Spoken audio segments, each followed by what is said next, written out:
suis là en fait pour les accompagner, les aider en fait dans la reformulation des consignes pour qu'ils puissent comprendre l'exercice. L'objectif d'une AESH, c'est aider les jeunes en fait à être plus en confiance en eux. Voilà. Et pas être c'est déjà compliqué pour eux parce qu'ils sont tellement un peu stigmatisés, hein, vous voyez. Et moi, je ne veux pas de ça. Chaque enfant, en fait, a ses difficultés. Donc, il y a ceux qui vont avoir des difficultés de dyslexie, de dysorthographie, de dyscalculie. Bien souvent, c'est les 10. Hein.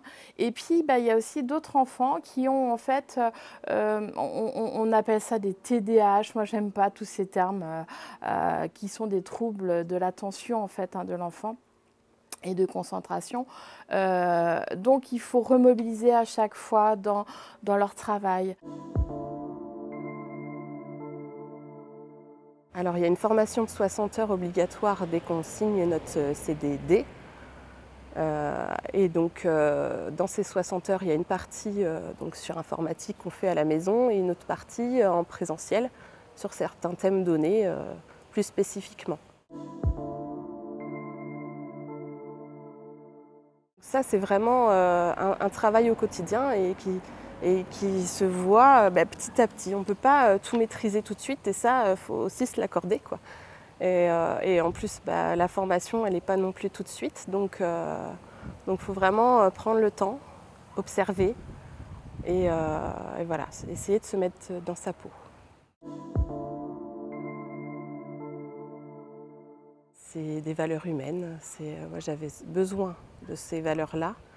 Et c'est vrai que voilà, c'est important pour moi d'aider les autres, en fait. Ça a du sens, ça fait sens dans ma tête. Moi-même, j'ai un enfant qui est dyslexique, dysorthographique et qui a de la dysproprioception. Et j'ai voulu en fait faire ce métier d'accompagnement parce que en fait, je voulais mieux comprendre aussi mon fils qui était aussi en difficulté.